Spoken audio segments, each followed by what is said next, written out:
Missed an episode of your favorite podcast? Choose from over a decade of content in our archives, not just the latest episode. All free at gcnlive.com.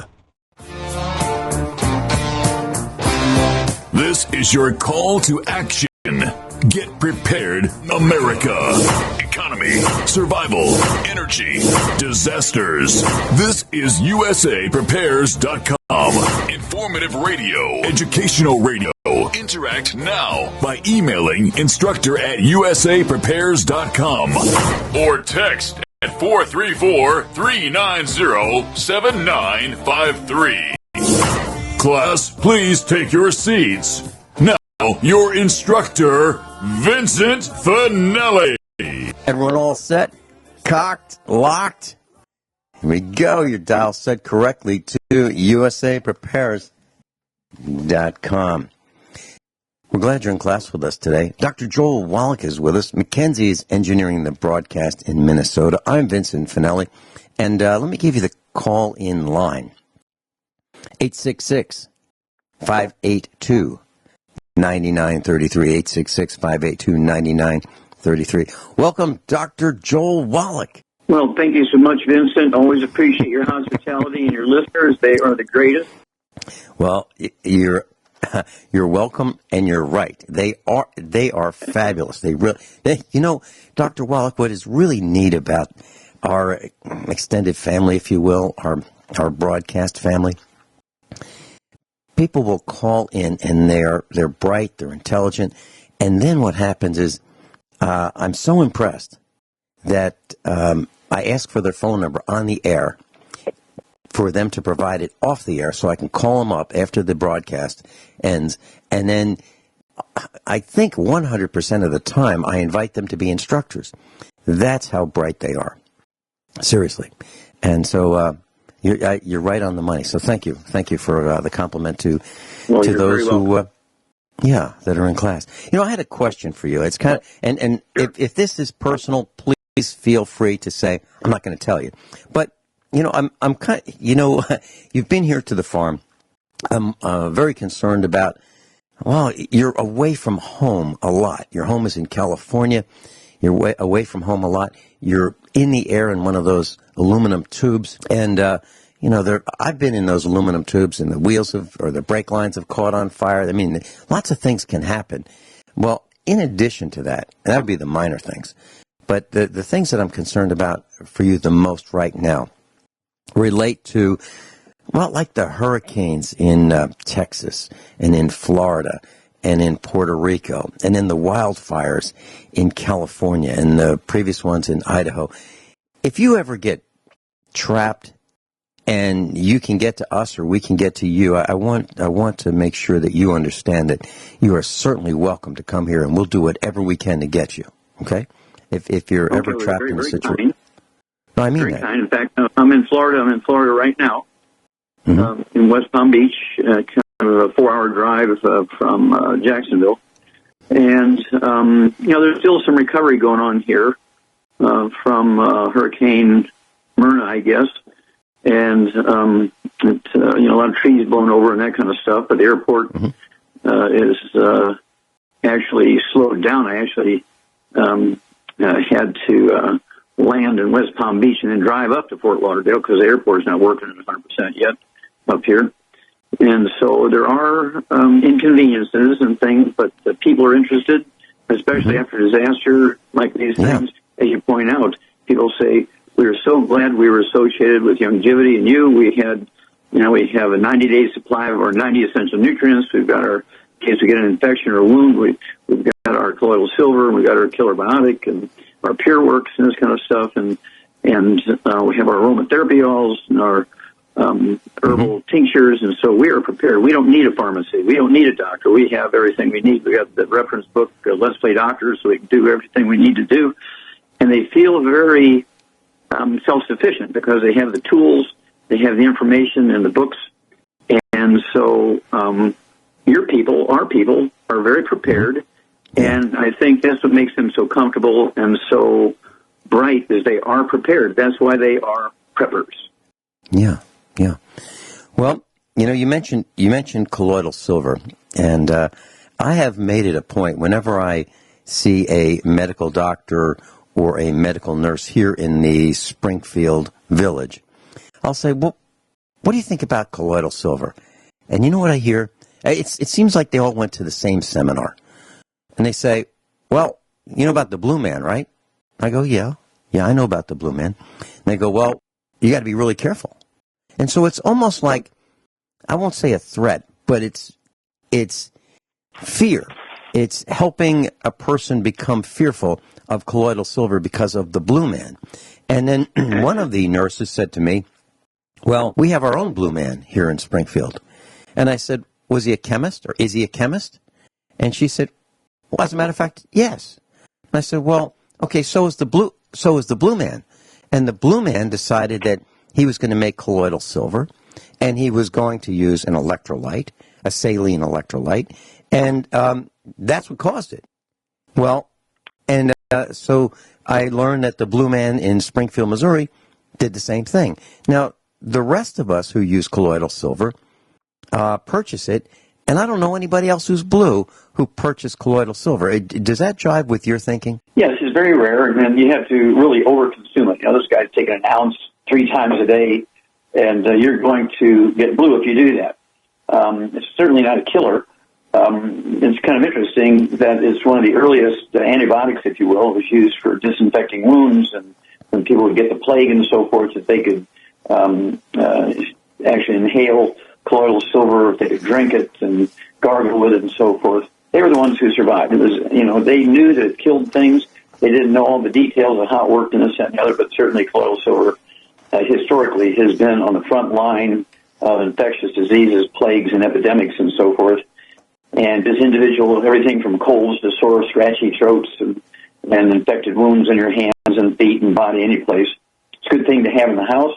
You don't have to go to a doctor and stand in line. You don't have to go to a pharmacy during a disaster, civil unrest, or some natural disaster where the pharmacies have been destroyed and the marauders have already been there stealing everything. So you have to have this stuff, and it has a 72 million year shelf life. So it's not like you have to worry about going out of date, like some antibiotics. Yeah. You mentioned pharmacy. And that triggered one of my discussion topics for you today. And that is, I was reading yesterday about Congress.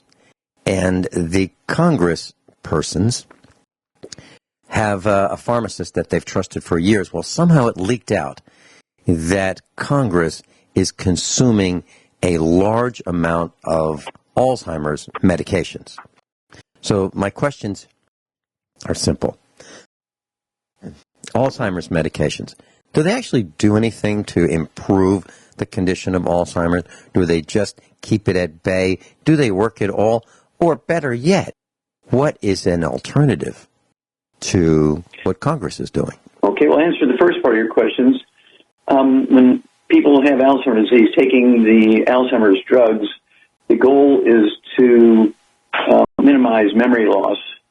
And it's not very successful. It may slow it down a little bit, but it keeps marching on.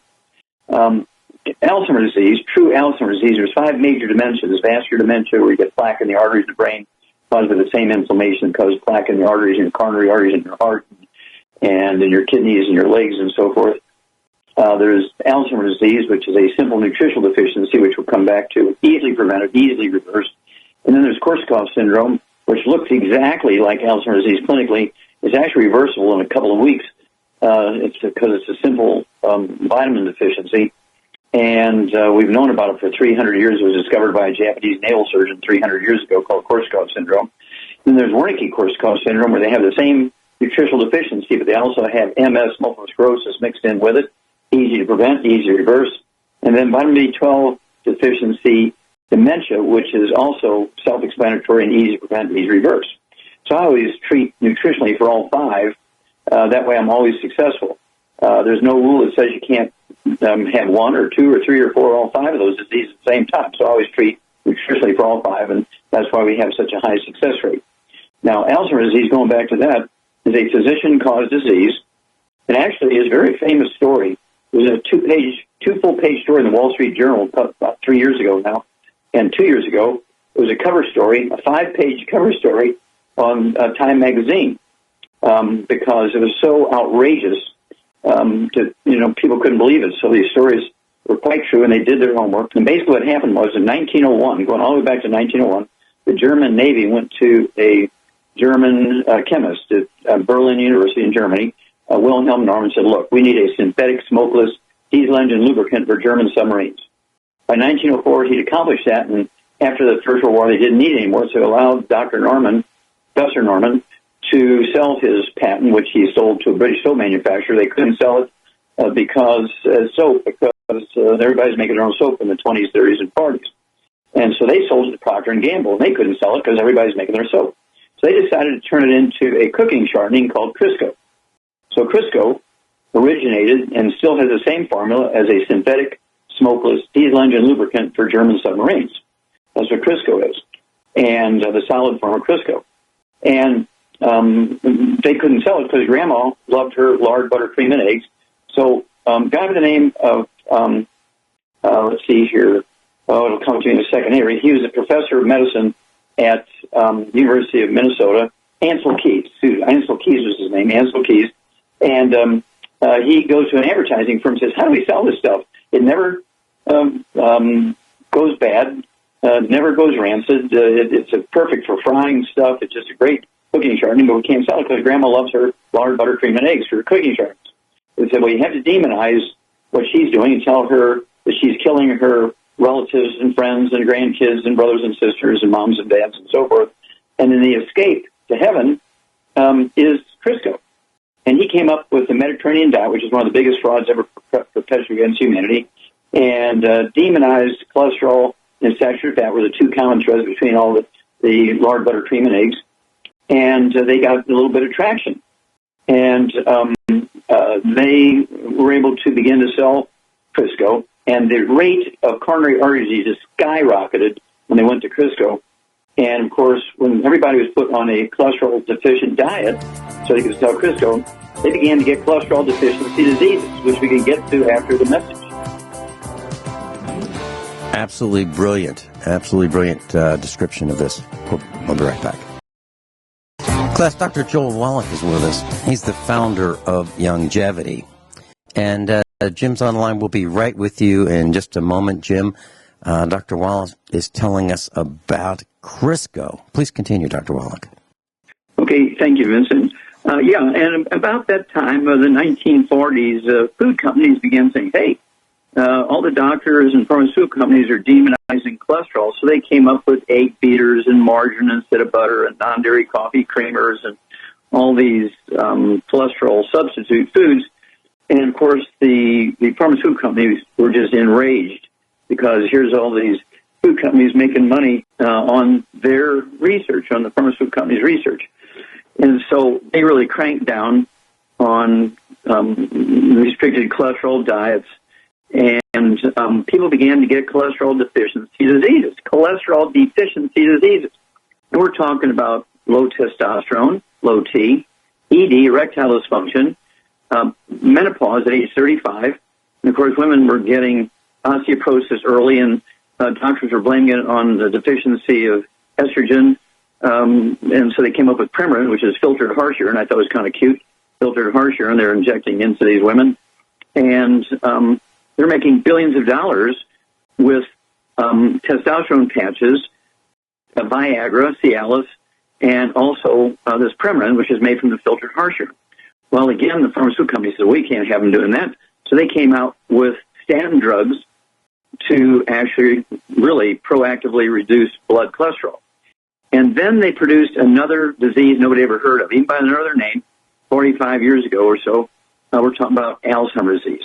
There was vascular dementia, there was Korsakoff syndrome, but there was no stories, there was no history of what we call Alzheimer's disease. And Alzheimer's disease is a going away of the white matter of the brain. All vertebrates, whether you're a flamingo or a turtle or a fish or a human being or a porpoise or an elephant or a rat or a pig, all vertebrates, 75% of the brain weight is the white matter, the myelin, the insulation material in the brain. This insulation material in the brain, Vincent, is something like 100% cholesterol. Makes up 75% of the brain weight, and it's 100% cholesterol. And so they began to get this Alzheimer's disease. And, of course, then the doctors began to buy up all the nursing homes and everything, put their patients in the nursing homes, and they're making them Alzheimer's patients by putting them on statin drugs. A couple of years ago, the FDA came out and sent an email to every doctor in America, do not write prescriptions for statin drugs anymore. Do not tell people to get on a cholesterol-restricted diet because you increase the risk of Alzheimer's disease by 100%. You increase the risk of type 2 diabetes by 52%. And, of course, doctors don't listen because they're making too much money by getting their patients on these statin drugs and then, of course, reaping the benefits by getting to treat the patient for Alzheimer's disease and getting them in the nursing homes. And this is all to sell Crisco. And this Ansel Keys actually accelerated things. Back in 1952, he actually gave Procter & Gamble, well, he was on the board of Procter & Gamble, and he was on the board of the American Heart Association. He brokered a deal by which Procter & Gamble gave the American Heart Association $1.7 million to endorse Crisco as a healthier way to eat when he had invented the Mediterranean diet. There was no research, no studies, no experiments, and the American Heart Association took the $1.7 million and endorsed Crisco as a healthier way to eat without any science just to get the $1.7 million, which is a lot of money back then. And so that's the story of Alzheimer's disease. That's the story of Crisco. And so I like people to eat 6 to 8 eggs a day for 100 pounds of body weight. Take the 90 essential nutrients, 60 minerals, 16 vitamins, 12 minutes to 3 fatty acids. Stay away from all the bad foods so you increase your absorption efficiency. No gluten, wheat, barley, rye, and oats. Absolutely no fried foods, processed meats, oils, no olive oil, coconut oil, margarines, mayonnaise, and cooking oils. People say, well, everybody says these are good. Well, that's because of the Mediterranean diet concept, which is a fraud, total fraud, to sell Crisco. America has been one of the victims, one of the biggest medical frauds ever over this cholesterol thing, and somebody should go to jail, Vincent. Mm-hmm. One of our family members spent a couple days in the hospital years ago. And when I was there, I was outraged at a couple things. One was the cranberry juice in a milk carton, those little, like, elementary school milk carton-sized containers, and it was full of colors, okay? And when we poured out the cranberry juice, the carton was stained red. Impossible, right? Unless it's food coloring. So that outraged me, and I kept that in the studio. I think I still have it in here. And I kept a little tub of something called Promise. And I left it in the studio, and all of a sudden, after about a year or so, the label peeled off this little tiny tub the size of a quarter. And I'd look at it, every couple of weeks, and it was still good. Well, good, but it got smaller and smaller and smaller. And one day, I'll tell you what happened when we came back. We'll come back, and then Jim, you're on. We'll be right back. Dr. Joel Wallach's with us.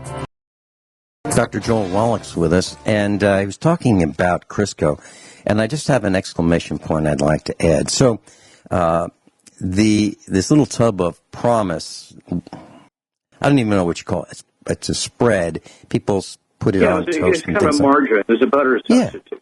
Yeah. So I had this in the studio unopened, and after maybe 6 months, the top peeled open all by itself. I mean, I didn't peel it open look in there.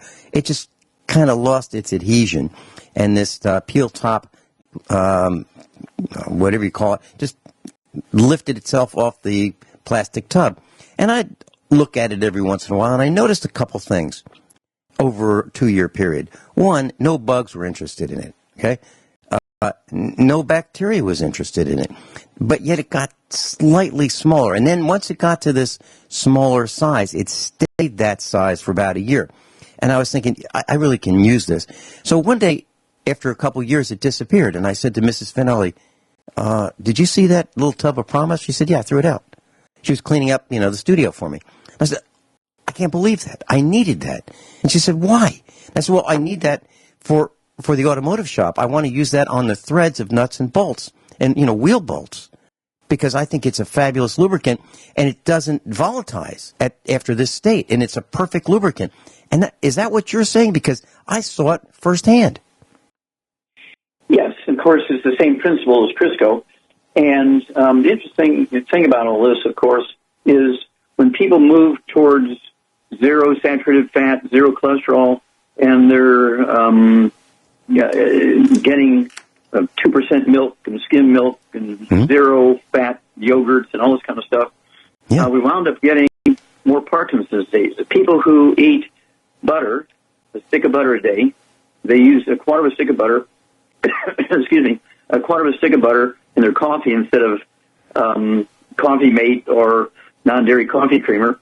People who use whole milk, people who use high-fat cheeses for breakfast, lunch, and dinner, like the French, will never get Parkinson's disease. The ones who avoid all that stuff and try to go to zero fat intake have an extremely high rate of Parkinson's disease. This is a study on 135,000 people, and this just came out a couple of months ago, and it's in my presentation now. And so the medical system, the pharmaceutical industry, has created an enormous disease load on the neurological system because, remember, 75% of our brain weight is the white matter of the brain, and is 95% by weight cholesterol.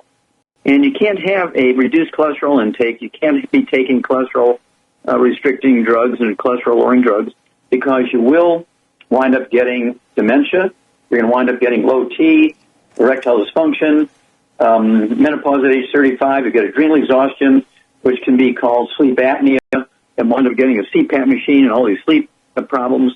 That's why they're having such a great time selling all those pillows on TV. Like every other ad is a pillow ad because sleep apnea is really not a disease. It's a normal behavior, and the more frequently you stop breathing is due to lack of carbon dioxide in your lungs. Lack of carbon dioxide in your blood will cause a stoppage of breathing. And this is called sleep apnea. It's a very normal thing. We watch dogs sleep; they have it, and so this is all connected to saturated fat and cholesterol deficient diets produced by doctors' recommendation, and drugs actually drive things that way. So they wound up with about a dozen new diseases that they get to treat and put you in the nursing homes for. And it's generational because, grandma was worried about cholesterol and saturated fat for her daughters and sons, and then they're worried about it for their daughters and sons, and they're worried about it for their daughters and sons. It's not a genetic thing. It is generational because they're teaching bad habits generation to generation. Well, I can tell you that we've had many instructors and students here at the farm, and sometimes there are many of them at one time. And sometimes I'll say, yeah, you're certainly welcome to stay here. We have, 5 sofa beds, and, we have sleeping bags, and, about 10 people can, hang out here at one time. And some people will say, yeah, but I need privacy. Like, really? I mean, okay. We're only talking about a day or two. And finally they'll say something like, well, I have sleep apnea and I have to wear this mask. Dr. Wallach, a number of people, a very high percentage of people that I know wear these sleep apnea masks. So I'm just here to say I've seen it firsthand. Jim in Missouri, welcome. You're on the air with Dr. Joel Wallach. Hi, Vance. Thanks for taking my call. And you guys have done a terrific job of answering most of my questions. So I didn't mean to do that. I didn't know. What is your question? Well, everything works out for the best if you just be patient, is my philosophy. And my question was, doesn't all of the problems we're talking about, isn't the digestive system the gatekeeper, if you may, for controlling and repairing all of these problems we have? And if so, what steps should a person take with all the prepared products you're saving to safeguard your future? What steps should you take to make sure they work right? And if the digestive system regulates everything else that happens to the rest of your body, could you elaborate a little bit on that? And I might mention that I know you have the hotline that Doc Wallach calls in. That hotline does have an answering system on it in case people didn't know it, that if they can't get through, when it takes their number and name at the end of it, it's recorded on the Google's text stuff, so they can always be gotten back to. So they might be worried about that. I'll listen online. Yeah, and let me give out that number. Jim, thank you for mentioning that. Class 417-863-7149. Now, we're talking about the protocol and order hotline for longevity products, the same products that I take, the same products that a number of your instructors and classmates take. If you'd like to start your own business, we'll help you with that. If you'd like to consume the same products and stay as healthy as you can be, 417-863-7149. 417-863-7149. And there is an answering machine should the lines be tied up. Jim, please continue. That was my question. If that's correct, that the digestive system is the place where everything starts, how do you make sure that you've got everything in there to repair itself so everything else works better? Mm-hmm. Okay, that's a very good point. And, of course, two old adages that go back centuries. One is which all disease starts in the colon. That's an old adage of herbalists and natural healers. And then also, they would say, you are what you eat. You've all heard that. You are what you eat. The first one is quite true. The second one is not true. You are not what you eat. You are what you absorb. And so caring for your digestive system and your absorption system is extremely important, because you can take all the supplements in the world, you can eat $1,000 meals, you're not going to get much out of it if you're not absorbing it, even if you digest it. Those are two separate processes. You can have perfect digestion and zero absorption, and you're in trouble. And so you have to get rid of all the bad foods that actually inflict harm upon the digestive system. And we're talking about inflammatory foods like fried foods of all kinds. There's no good fried foods. They taste good. They're very seductive, but they're bad. And the people who live the longest are third world countries that don't have the ability to fry foods. They don't have access to oils and frying pans and that kind of stuff. They roast most meats or eat it raw, that kind of stuff, or they bake it, or they grill it, and so they don't have the ability to fry things. And so they're staying away from the bad stuff. It causes trans fats, heterocyclamines, and acrylamides, and this causes plaque in the arteries, increases your risk of cancers. Not good for anything. Then, absolutely no processed meats. We're talking about processed meats like deli slices, sandwich meats, sausage, ham, bacon, bologna, salami, pastrami, pepperoni, jerky, corned beef, spam, chorizo, and for the Spanish. These things are inflammatory foods, and they will, again, cause plaque in the arteries and increase your risk of cancer. In fact, eating those processed meats, just one meal a day, breakfast, lunch, or dinner, you're going to increase your risk of cancer as same as smoking 2 packs of cigarettes a day. I said that in 1971. In 2015, the World Health Organization came out and repeated my research and said the same thing. Then absolutely no gluten, no wheat, brown, rye, and oats, no gluten. Gluten intolerance causes what we call contact enteritis. You get naked and roll around out in a poison ivy patch, you're going to get contact dermatitis. You're going to get really all kinds of inflammation, bad sores, and all kinds of bad stuff in your skin if you roll around naked in poison ivy patch. Well, the same thing happens to your intestines when you eat gluten. 98% of all vertebrates, including humans, are tolerant. Eat wheat, brown, rye, and oats. The grain of the day, when that was written, was millet, not wheat, brown, rye, or oats. So they came along 1,000 years later, and that's why we're in trouble. They're not the same as millet or buckwheat or rice and that kind of stuff. So wheat, brown, rye, and oats is out. And then what will happen is I take people who are terminal, big university medical schools say, they only got a couple of weeks to live. They got a genetic this, a genetic that, everything from Alzheimer's disease to asthma to liver cirrhosis, and they failed liver transplants, all that kind of stuff. We get them on a gluten-free diet, get them on the 90 essential nutrients, and 2 to 4 to 6 weeks, the nutrients were able to be absorbed, and their body was able to heal itself. And it's like miracles. It's like the answer to the prayer list, because you're giving the body what it needs, and you're increasing the absorption rate from 3% to 95% or greater. And absorption is everything when it comes to the digestive system. So you have to protect the digestive system, and you have to protect the absorption system. They're two separate things. You get perfect digestion and lousy absorption. You can have lousy digestion and have perfect absorption. But if you have big chunks of proteins coming down the line, and you're absorbing sort of part of them or fragments of them called polypeptides, you're going to wind up with food allergies, and because your body recognizes that protein, and it will set up antibodies against that protein. When you digest proteins down to the basic amino acids, you don't get food allergies to it. And, of course, you have to have an acid environment in your stomach. It's wrong to think you need an alkaline environment in your stomach. You actually need an acid environment, 1 being the most acid, 14 being the most alkaline, 7 being neutral. You want to have your stomach environment at 1.2, like battery acid, and you won't have any of those problems. Dr. Joel Wallach's with us. Let me give you that number one more time, class. 417-863-7149. Jim, do you want to stay with us? Yeah, I'll listen and ask one more question. Sure, thanks very much. We just heard an explosion here at the farmhouse, so the whole house shook. So if I have to leave, please continue, Dr. Wallach and Jim. I just have a couple quick comments.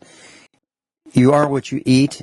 I used to hear that when I was growing up, and I'm so glad that you redefine that or further define that. You are what you absorb.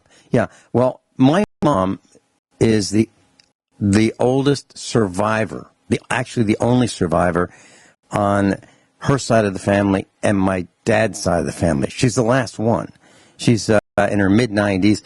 And so when I was growing up, we didn't eat candy, nobody smoked, no fried foods, no artificial colors, no deli meats, no bacon, no prepared salad dressings, but supplements, okay?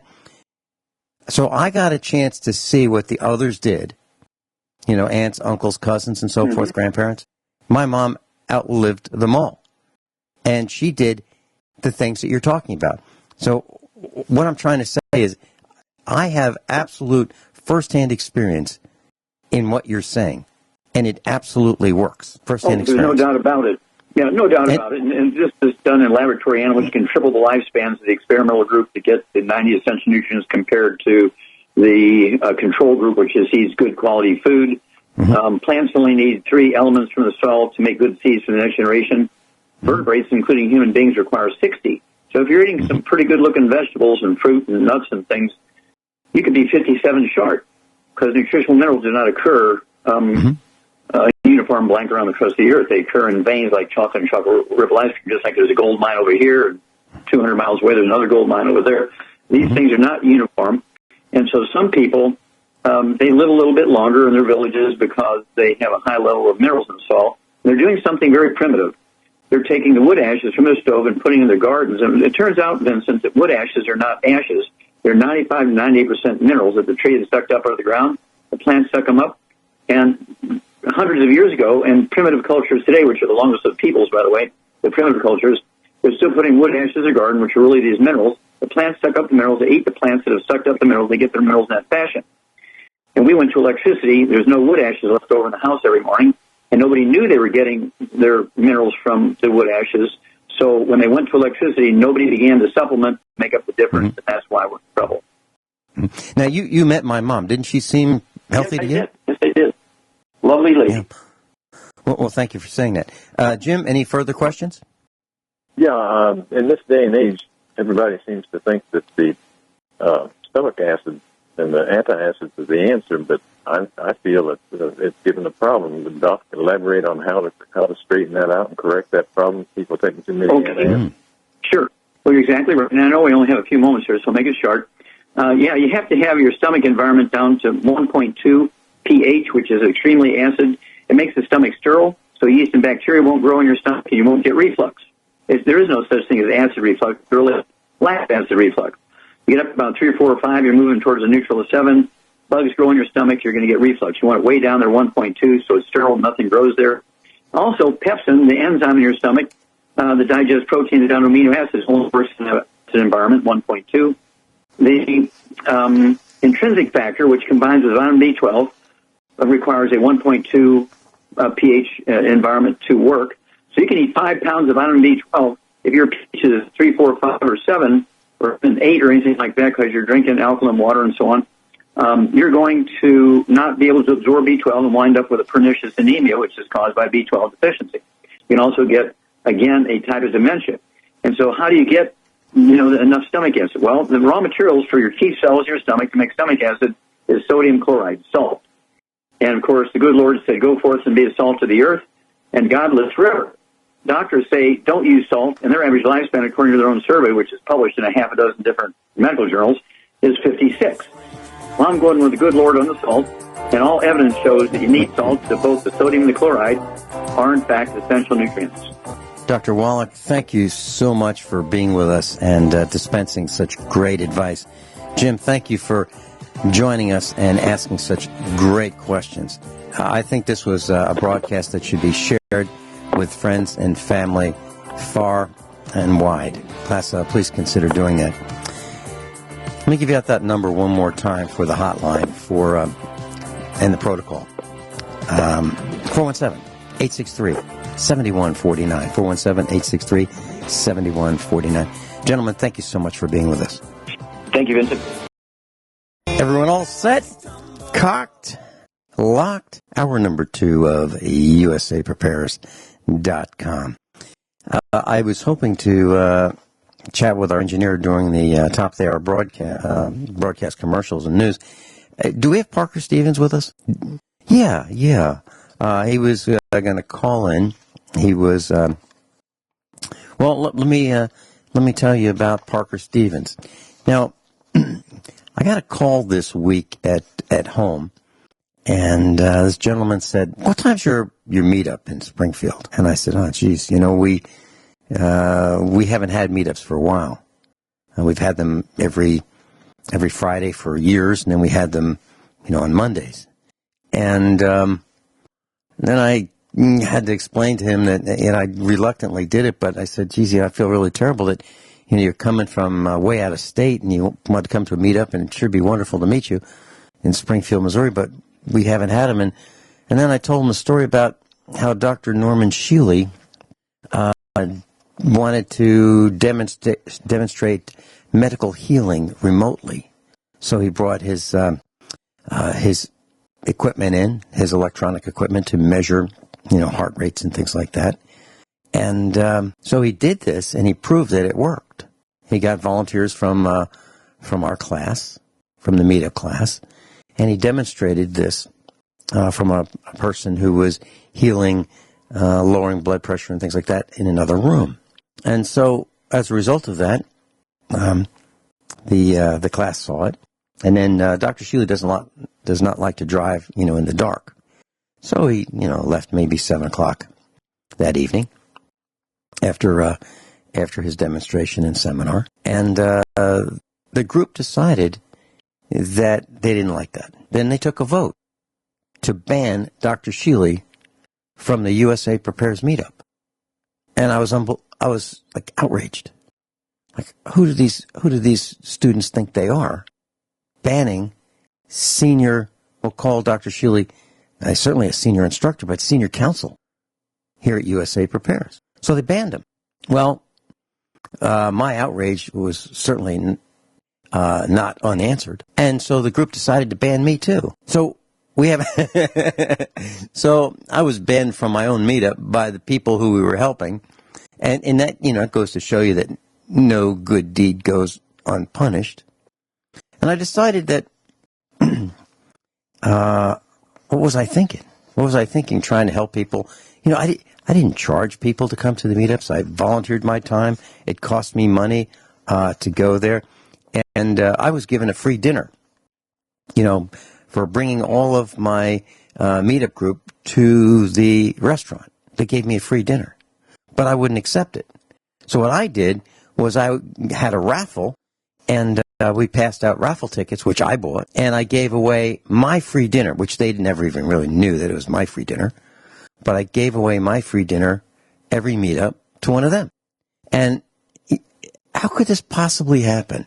How is it possible that our meetup group would determine that free medical advice 4 times a year from Dr. Norman Shealy, free diagnoses of their aches and pains, deserved throwing Dr. Norman Shealy overboard? How is that possible? Dr. Shealy's been with us for as long as I've been broadcasting, 6 years.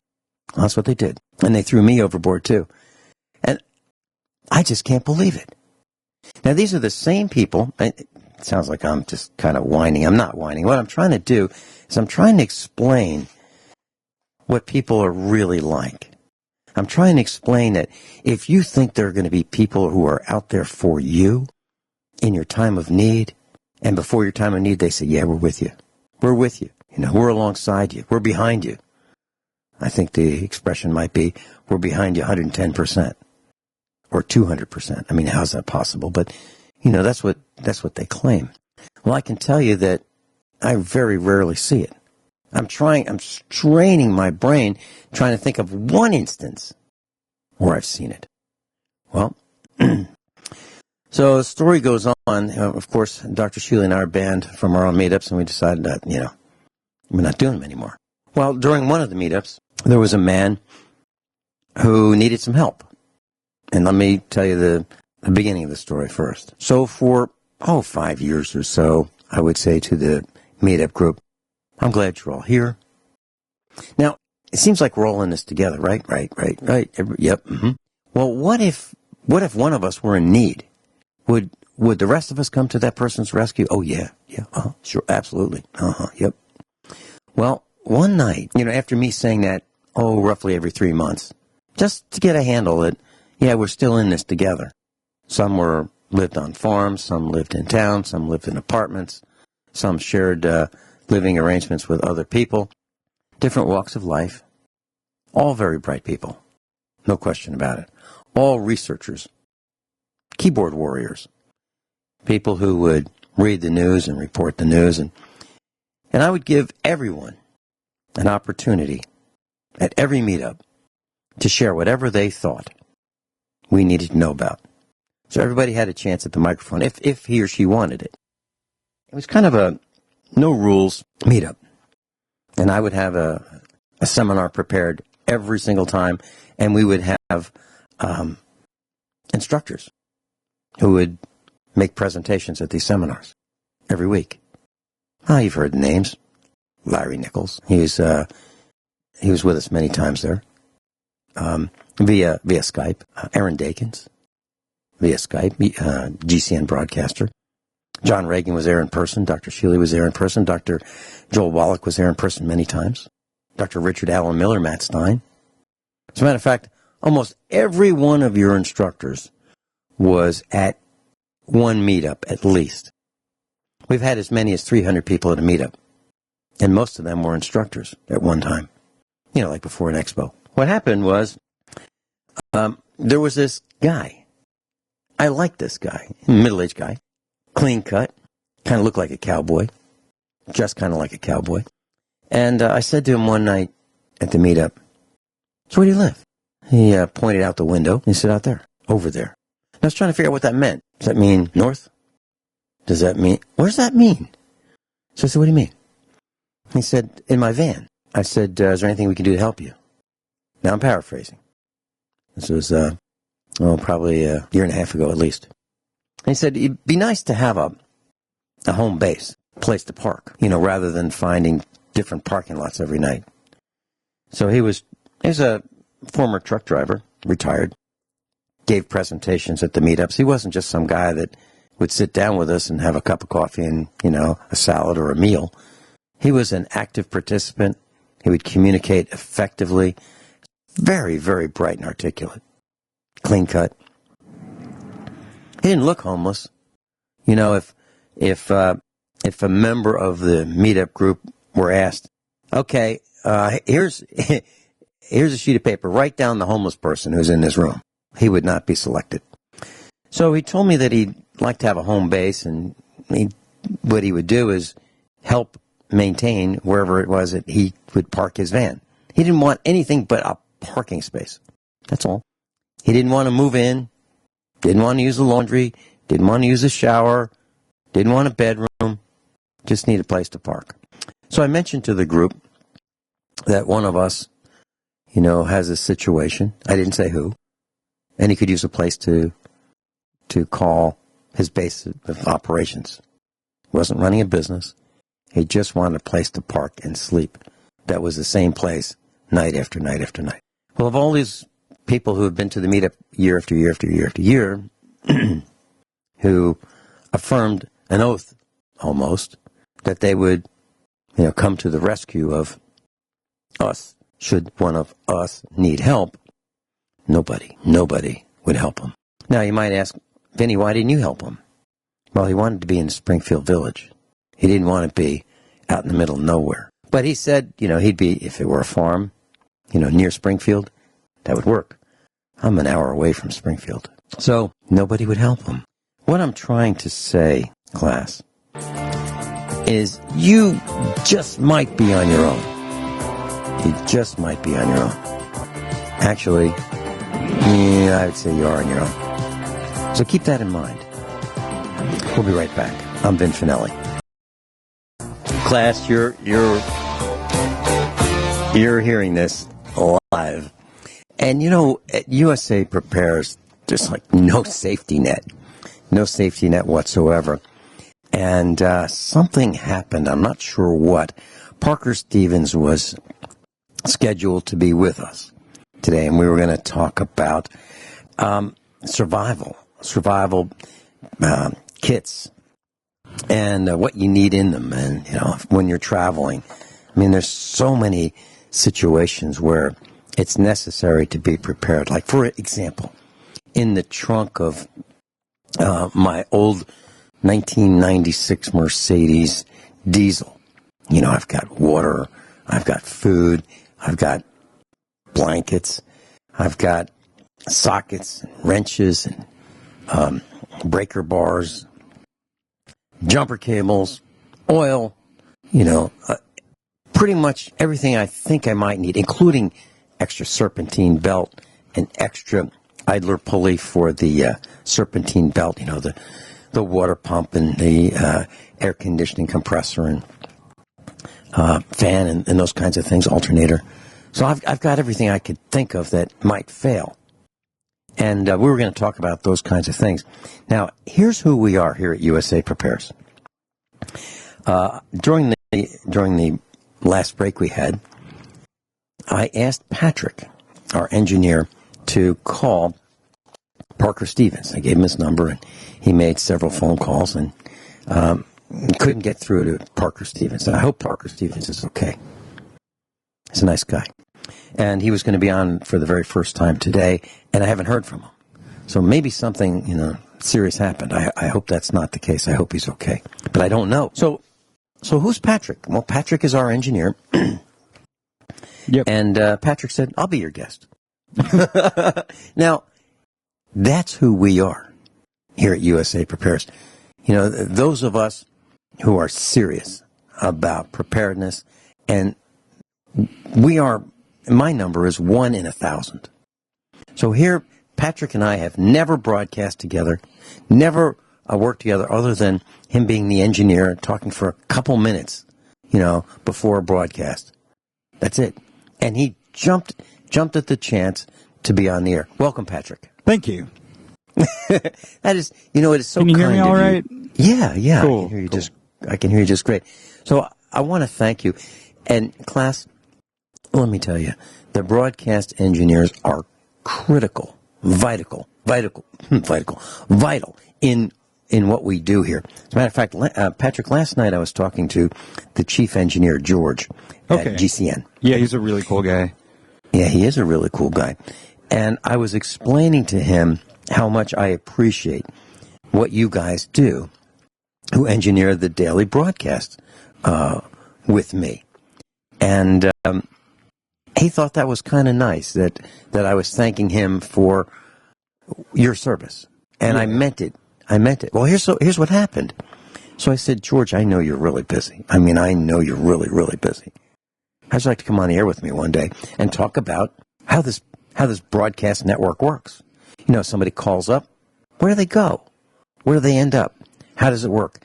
How do I answer the call from my end here, 1,000 miles away?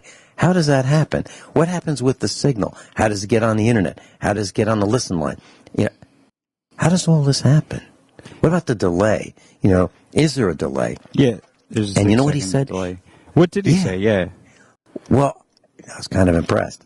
He said, yeah, let's do it. Can you imagine? Like, he's one of the most busy guys there, isn't he? Yeah, he is. Yeah. And he said he's a night owl. He works, really late at night because he's the guy that makes sure all the commercials get inserted in the right place, the right frequency, the right days. They start at the right time, they end at the right time, all those things, right? He programs things and, builds all the stuff. And, I don't know if you've seen pictures of the studio, but it's pretty amazing. And it's all, his like big project, it's really impressive. From like building if there's something missing between two audio components, like making it so they can interact and like soldering all the stuff down to like the it's like a playlist that I'm looking at now that brings us into breaks and stuff. Like, yeah, he built that program. Speaking of which, it just launched it. Yeah. Yeah, the software launched it. Well, Patrick and I will be right back. Let's talk a little bit about what you do and how it works. Okay. Patrick. All right. So this is USA Prepares. I'm Patrick Allen. I'm here with Vincent Finelli on his show, USA Prepares. We were just talking during the break, and that's all I got, Vince. Just hit a brick wall there. Can't do you class, as well as you can. I said to Patrick during the break, he and I were chatting, on the back channel. I said, and by the way, we've never met each other. And this is the amount of time that Patrick and I are spending with you today, so far, is the most we've ever spent. So this is all off the cuff, and there's no script. And this is radio without a safety net. And so one of the things that I asked Patrick to do during the break, I said, how would you like to take us back from the break? Why don't you do it? I said, okay. So was that a first, Patrick? Yeah, I think so. Yeah.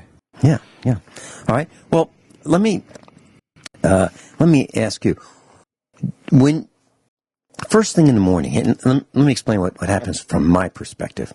I come into the studio an hour early. The studio is at my farmhouse, and I've got 5 monitors in front of me, multiple keyboards, a mixer with sliders, a couple JBL speakers, a stereo system that lets me play the broadcast during the commercial so I don't have to have the headphones on. I've got a headphone amplifier. It's made by a company called Behringer. Yep. It's got four channels. I have 2 of them in case the first one breaks, seriously. And I have a network switch. I have a Gettner device so I can answer the phone. And I've got some power switches and a telephone and a microphone on a boom. That's what I have in front of me. And so I come into the studio an hour early at least, and I set up the computers, get everybody powered up, and I do my finalization of my broadcast notes, the things that I'd like to talk about. If it's Dr. Joel Wallach, for example, as in hour number 1, I will have my questions from the week, and I will have them compiled into a final list, and I will have them ready, okay? And typically I make sure that the instructors are going to be here, and I did today for our instructor who was Parker Stevens. I made sure he was going to be here, and something happened because I don't leave things to chance. I talked to them. I even called before the broadcast started, well over an hour before he was going to be on, to let him know that today's the day. It's just a reminder. And so something happened, and I'm very concerned about it. But that's what I do. Now, at exactly 9 a.m. Central Time, I'm talking about to the second, I click one of the screens with my mouse to say connect to GCN. I connect. And that is about within a minute or so of that time, I hear the voice of the engineer. Now, the engineer's doing 2 things simultaneously. One, he's going to say, hey, Vinny, stand by. I've got your instructor on the line. He's setting up. So can you share with us from your perspective, Patrick, at exactly 9 o'clock, what happens from your perspective, or maybe before 9 o'clock? Well, I finish up my cigarette, and then I come back downstairs. I, hopefully a cup of coffee is still warm, and then, I don't know. It's, I pull up the screen where I can see your callers and punch in their information as they call in, and pull up the media statistics to see the how the signal is coming in, if there's any problems that come up, and then see, I have you up in the queue so that we can talk like before the show, and yeah, then basically watch the clock, and as the bumper rolls in, then just bring you up, and then stop the list that has all of the steps of what's going to happen next, where there's like the commercials or the end bumper or whatever else. Yeah, and then have the traffic up to about halfway, so that now, yeah. Tell me when you say traffic, explain to like our class what that. Like what's gonna be happening next, whether it's a bumper or it's a commercial or something like that. Okay. Now, a bumper, would you explain, would you say that's our announcer that says, like the intro? Now, Vincent Finelli. Right. And the music that goes along with that. And, yeah, like the intros and outros and stuff. Like different hosts have their own intro music, theme songs and stuff. Yeah. Now, why do we use introductions to the time that we're going to broadcast? So, for example, let's say the broadcast, we're going to start 7 minutes after the hour. Okay? Yeah. Let's say it's news and commercials at the top of the hour from 00 to 07. Yeah. Okay. Why? Why do we have a bumper or an intro? Well, it serves a few different purposes. It's kind of like if you're playing music and you have things mapped out instead of like on a clock. You have it like, 8 bars or 16 bars, and you're playing in a band, and so everybody needs a cue of like, we're going to start at this time, this part, and then the next part rolls around, and this is going to signal to everyone to switch to this other part.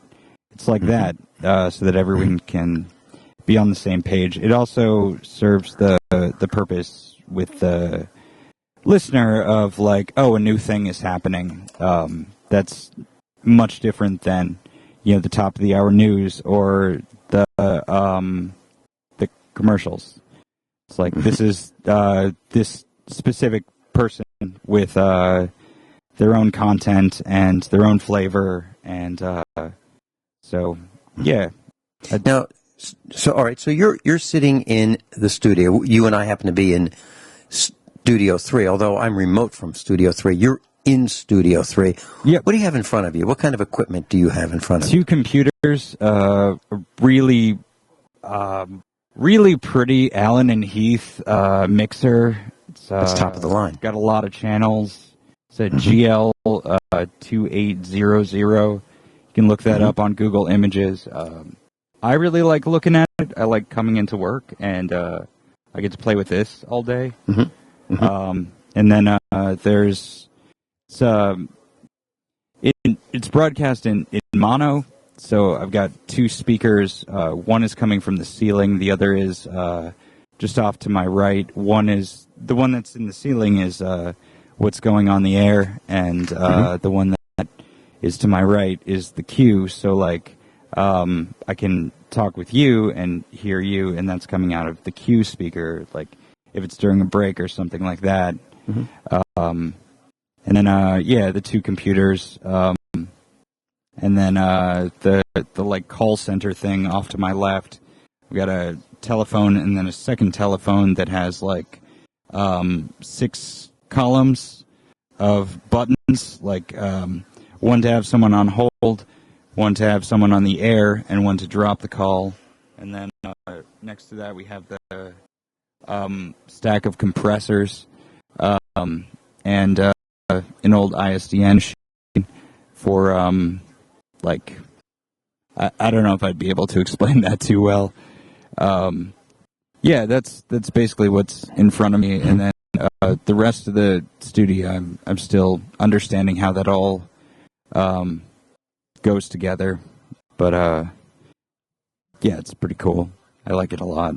Well, and you do a fabulous job, and it's kind of this will be embarrassing, class, but I'll say it anyway. Embarrassing for me. So sometimes I'll be connecting at top of the hour, and I'll say, "I'm here," and that's the first thing I say, and that probably now that I know how it works, and I just heard it when you did, so that probably gets heard, throughout the Studio 3, Vinny saying that, and now sometimes our engineer may not be there, may be called away to another studio helping, set up another broadcast or something like that. And then so Vinny does this thing. He says, and it happens a lot. When I don't get an immediate response, I'll say something like, "Oh, I guess I'm not supposed to be here today. I'm off today, right? Yeah, that's it. I'm off today." And I'm hoping that somebody goes, "No, don't do that." Yeah, I mean, but that's pretty normal though. Like for a host to be talking and making their presence known. Mm-hmm. And for an engineer to not be there right away, so it's nothing to be embarrassed about. I mean, that's kind of funny, like the whole thing of like, oh, maybe I'm not supposed to be here today, but no, that's normal. Some hosts are pretty obnoxious about it. Oh, jeez. I don't know, because they like attention. Maybe that's why they got into radio. I get it. Well, there's no reason to be obnoxious or anything but pleasant to the guy who's the other half of the broadcast. I mean, not everyone gets that. It's fine. We all respond to that accordingly. Yeah, well, correct me if I'm wrong. Don't you have a mute button? Yeah, for them. Yeah. Also, it only matters so much because this is just a job. I mean, if a host is going to be obnoxious or rude, I'm still going to do my job. Yeah. It's not really. Well, you're extremely professional. Well, let me ask you this. So a call comes in. Yes. I give out the phone number at the beginning of the broadcast. I'll say, there's a call in line. We'll pay for the call, 866-582-9933. I'll repeat it. And so the phone rings. What do you do at that point when the phone rings? Well, put them on hold, and in your case, let you know that they're there. Okay. And then do you ask them, so where are you calling from, what's your name, and what's this about? Yeah, it usually has to do with what information the host wants about their guests. Some it's like how they're listening. All right. Hold that thought. We'll be right back. So, class, this is really fun for me. Patrick is with us. He's a broadcast engineer at GCN. And we realized that our instructor wasn't going to be here for the broadcast. And Patrick said, I can do it. And so here he is. And we're talking about how it works. So, Patrick, a call comes in. This is more interesting, though. You had said during the break that the moon landing was a hoax? Yeah. Yeah, I'm just kind of curious. Okay. How do you mean? Well, all right. I taught a class in Virginia in 1993, and my class was selected by the Department of Education to take over the Department of Education's space at the State Fair in Richmond, Virginia. So I had my students, and my students comprised a very interesting class. We manufactured computers in my class, and we sold them, and it was huge. I mean, the classroom was not just a classroom. It was like the size of a gymnasium. It was the largest room in the school. And just to give you a sense of size and scope, we sold $1,200,000 worth of computers out of our classroom the very first year. So it was a big deal.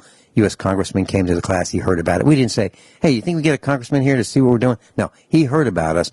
We were on the Virginia News Network. We're on the 6 o'clock news, the 11 o'clock news. We're on the radio. People were very interested in what we were doing. So we were selected by the Department of Education for the Commonwealth of Virginia to be at the State Fair. And my class was different. I required that all my students wear uniforms and dress, the same, because we were selling $1,000 worth of computers to each customer, computer, printer, software, add it all up, and it was about $1,000. Well, maybe a little less, but not much less. And so I required that they be professional. Part of the training was I'd leave them alone. I'd say, I'll be right back. And I'd be back in a half an hour. Or I'd say, I'll be gone for a half an hour and I'd be right back. So I kept my students on edge all the time. So part of that training was to prepare them for thinking on their feet and making decisions on their own without me telling them what to do. So one of the things I would do is I'd go down to the end of the hall where there was a NASA exhibit, and there were these poster-sized photographs. And, I was in my instructor's uniform for the school. And I would look at these photographs, and one of the employees came up to me, a woman dressed in uniform. She said, she was watching me look at them, and I was looking at them intently, staring at each one for a long time. And she kind of thought that was unusual. And she said to me, they're really something, aren't they? And I said, they are.